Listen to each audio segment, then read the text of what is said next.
Big TV భక్తి సమాచారం WhatsApp ఛానల్లో జాయిన్ అవ్వండి. అన్ని విశేషాలు ఎప్పటికప్పుడు తెలుసుకోండి. శంకరుడి పరివారంలో ఎప్పుడూ విడిచిపెట్టనటువంటి వారు నా సర్పములు ఆయన్ని ఎప్పుడు విడిచిపెట్టవు. ఏదో అలా అనడమే కానండి, నిజంగా ఆయన పరివారం అద్భుతమైన పరివారం. సాయంకాలం అయ్యేటప్పటికి కవచం పెట్టేస్తారు.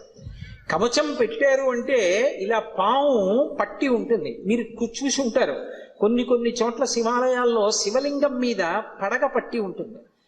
ఆ నైమిషారణ్యంలో అయితే ఒక అద్భుతమైనటువంటి శివాలయం ఉంది. ఆ శివాలయం యొక్క పానవట్టం మీద ఒక పాము పడుకుని ఉంటుంది. అది పడుకుని ఉన్నట్టుగా చిత్రీకరింపబడి ఉంటుంది. అద్భుతమైనటువంటి శివాలయం.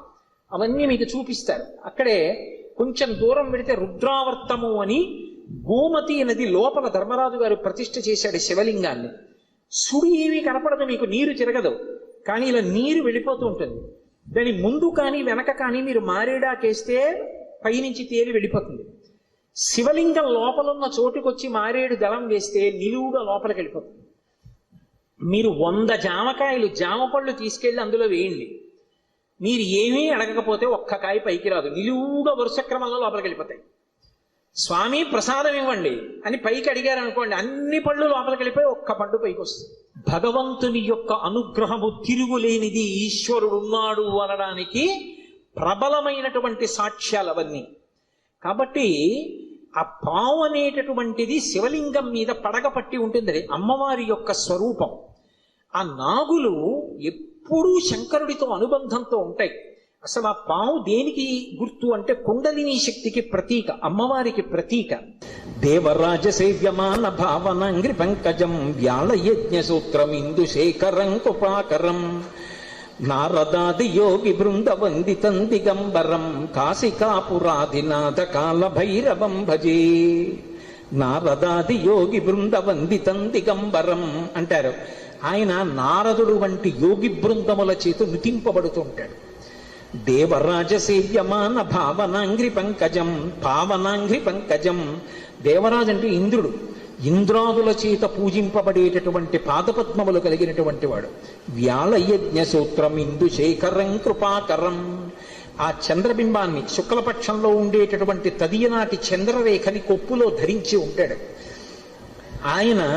వ్యాళయజ్ఞ సూత్రం ఇందు శేఖరం కృపాకరం నారదాది యోగి బృంద వందితం దిగంబరం. ఆయన దిక్కులన్నీ ఆయనకి అంబరములై ఉంటాయి. ఆ దిక్కులు అంబరములై ఉన్న మీదట కొత్తగా ఇక వస్త్రాన్ని కట్టుకోడు, దిశములతో ఉంటాడు. అది ఒకటి. అసలు తెలుసుకోవలసిన రహస్యం వేరే ఉంటుంది. ఎప్పుడైనా మీరు శివాలయంలోకి వెళ్ళినప్పుడు కాలభైరవ దేవాలయానికి వెడితే బట్ట ఉండదు, ఆయన దిగంబరంగా నిలబడి ఉంటాడు. ఎందుకు అలా ఉంటాడు అంటే దానికి ఒక కారణం ఉంది. అంబరము దేనికి కట్టుకుంటారు అంటే, వస్త్రము కట్టుకున్నాడు అన్న మాటకి తాత్వికమైనటువంటి అర్థం ఏమిటి అంటే, లజ్జ పొంది ఉన్నారు, ఎవరు తనని చూసి సంతోషించాలో వాళ్ళు మాత్రమే సంతోషించాలి తప్ప అన్యులు తనని ఇంకొకలా చూడకుండా ఉండడానికి వస్త్రం కట్టుకుంటారు. సభాముఖంగా అంతకన్నా మాట్లాడకూడదు. మీకు ఇంకా బాగా అర్థం అవడానికి నేను ఒక్కటే మాట చెప్పగలను. 1 కోటి రూపాయలు పెట్టి రకరకాల నగలు చేయించుకుని ఒంటి నిండా పెట్టుకుని ఒక స్త్రీ బట్ట కట్టుకోలేదనుకోండి, ఏమంటారు? లజ్జావిహీన అంటారు. సముద్రపు తొట్టున దొరికేటటువంటి నత్తగొల్లలతో హారం వేసుకుని 30 రూపాయల చీర కట్టుకుందనుకోండి, ఏమంటారు? మానవతి అంటారు. బట్ట దేనికి కట్టుకుంటారు అంటే, ఏ పురుషుడు తనని ఎలా చూడాలో అలాగే చూడాలి. భర్త అయితే దాని అవసరం లేదు, భర్త కానివాడు ఇంకొకలా చూడ్డానికి వీల్లేదు. అంబరము ధరించి ఉంటారు. అంబరము భక్తికి సంకేతం. భక్తి అంబరమును కట్టుకుంటారు. భక్తి అంబరం కట్టుకుంటే పురుషుడి చేత ఆకర్షింపబడతాడు. ఎవరా పురుషుడు? ఒక్కడే పురుషుడు. పతిం విశ్వస్యాత్మేశ్వరగం శాశ్వతగం శివమచ్యుతం. ఆ భగవంతుడు ఒక్కడే పురుషుడు. ఆధ్యాత్మిక సంప్రదాయంలో అందరం స్త్రీలమే. మనందరికీ పతి ఆయన. ఆయన కొరకు భక్తి అన్న బట్ట కట్టుకుంటాం. అసలు పరమేశ్వరుడు ఎవరి కోసం కట్టుకోవాలి? ఎవరి పట్ల భక్తితో ఉండాలి ఆయన ఎవరిని పొందాలి? ఆయన పొందడానికి ఇంకెవరు లేరు, అందరూ ఆయన్ని పొందుతారు. అందుకే ఆయన బట్ట కట్టుకోడంటే భక్తి అన్న నంబరం ఆయన కట్టుకోక్కర్లేదు, అందుకు దిగంబరుడు. ఆ దిగంబర అన్న మాటను అలా అర్థం చేసుకోవాలి. అందుకే యోగి సంప్రదాయంలో ఈ దిగంబర అన్న మాట మీకు కనపడుతూ ఉంటుంది. కాబట్టి నారదాది యోగి బృంద వందితం దిగంబరం కాశికాపురాధినాథ కాలభైరవం భజే. అటువంటి కాలభైరవుణ్ణి నేను భజిస్తున్నాను.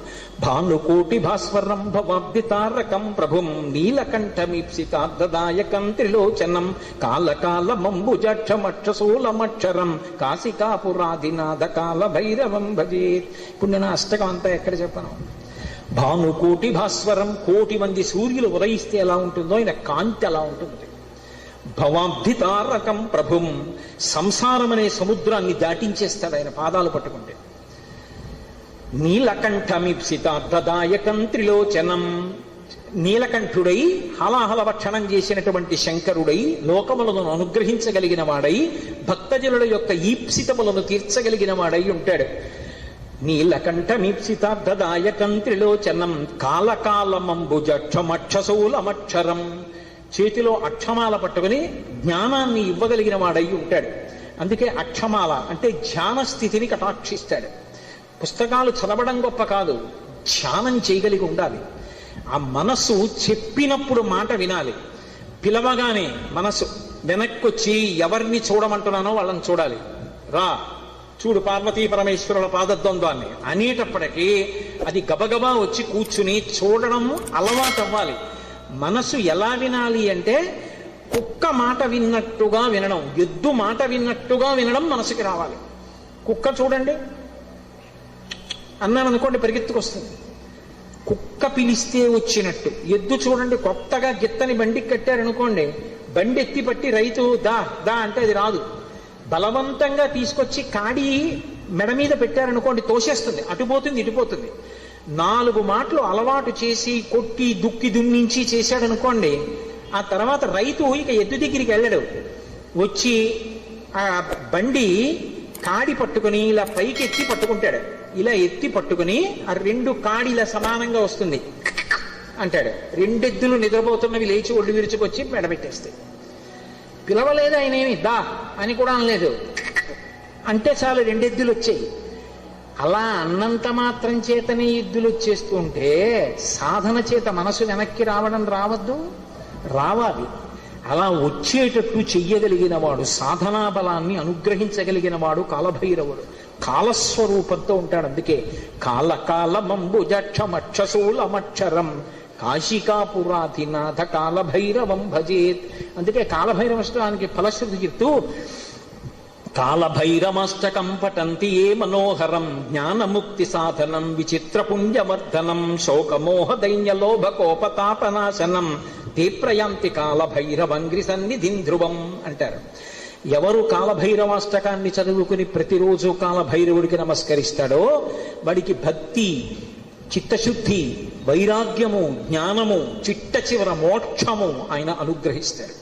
ప్రత్యేకించి మార్గశీర్ష మాసం, చతుర్దశి, అష్టమి, మంగళవారం, ఆదివారం ఇటువంటివి కాలభైరవుడి గురించి వినడానికి అత్యుత్తమమైనటువంటి రోజులు.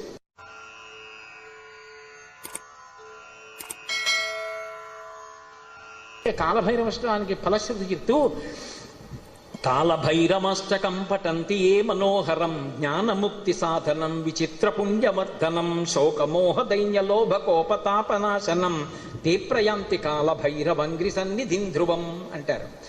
ఎవరు కాలభైరవాష్టకాన్ని చదువుకుని ప్రతిరోజు కాలభైరవుడికి నమస్కరిస్తాడో వాడికి భక్తి, చిత్తశుద్ధి, వైరాగ్యము, జ్ఞానము, చిట్ట చివర మోక్షము ఆయన అనుగ్రహిస్తాడు.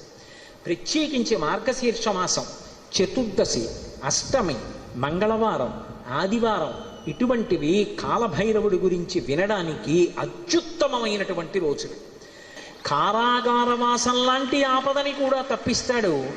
శరీరం విడిచిపెట్టిన తరువాత భైరవయాతన పొందకుండా మోక్షమును అనుగ్రహించగలడు అంటే ఆయన ఎంతటి శక్తివంతుడో మీరు ఆలోచించవచ్చు.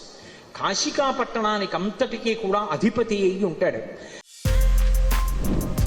For more videos like this, subscribe Big TV channel.